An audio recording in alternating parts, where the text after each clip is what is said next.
Se kam një ide për hir të vërtetës, pasi nuk unë e thash pak më parë, duhet të jenë organet specializuara të cilat mund vendosin para drejtësisë personat kompetent, edhe ata të cilët në fakt janë përgjegjës direkt për shëndetin tonë edhe qytetarëve. Se edhe pula me salmonel vazhdon të qarkullon lirshëm, madje më shumë se më përpara. Po në fakt, të paktën sipas autoriteteve, ajo është tërhequr nga tregu. Pak në ajo sasi që u kap në treg. Ajo që u kap, ajo që u hëng, pastaj u hëng. Se di, nuk e di, më duket si lojë me fëmijët e mi që kur i merr në kafshat nga pjata thonë nxirre. Edhe kjo puna e mishit kontaminuar, qumshit kontaminuar, frutat kontaminuara, perimet kontaminuara, ne që si jemi në dietë me çfarë do shtojmë?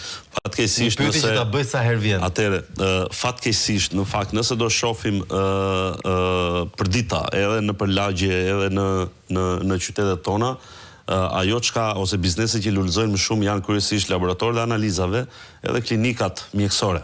Në vërtet. Çka do të thotë që dashur pa dashur Shqipëria po kthehet në një spital të madh, në cilin të gjithë ushtrojnë spital të madh privat. Ndoshta edhe privat, të cilët në fakt ka dëme të pallogaritshme, flasim dëme në jetë, po pastaj më pastaj për rastet në të cilat nuk vazhdon jeta për në botën tjetër, kemi dëme në aspektin ekonomik, pra njerëz të cilët janë të paaft, të cilët nuk mund shkojnë në punë, po, je i varfër pastaj edhe kështu me radhë. Pra, e thënë ndryshe, nuk po bëjmë vetëm dëmin, po bëjmë dëme në të gjitha karakteret për sa i përket popullatës në masë.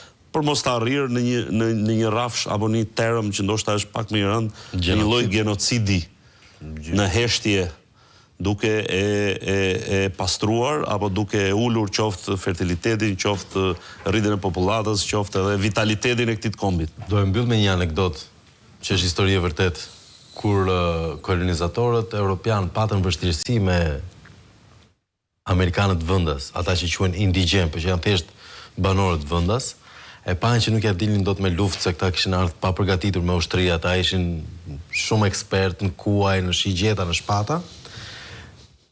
Pas disa betejësh dhe disa muajsh të vështirë, vendosën t'i bënin një dhuratë.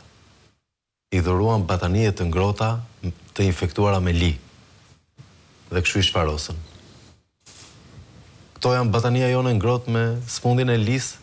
Po, në fakt, para aq kosa nuk ka një qasje serioze për ta ndryshuar këtë situatë. Ndoshta është edhe kjo batania ngrotë që na është ofruar. Spati plumba, thanë indianët, por ishte përqafimi i ngrohtë i dimrit pafund.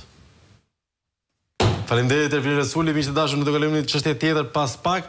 Ju e dini rregullin, qëndroni me ne, futuni në Google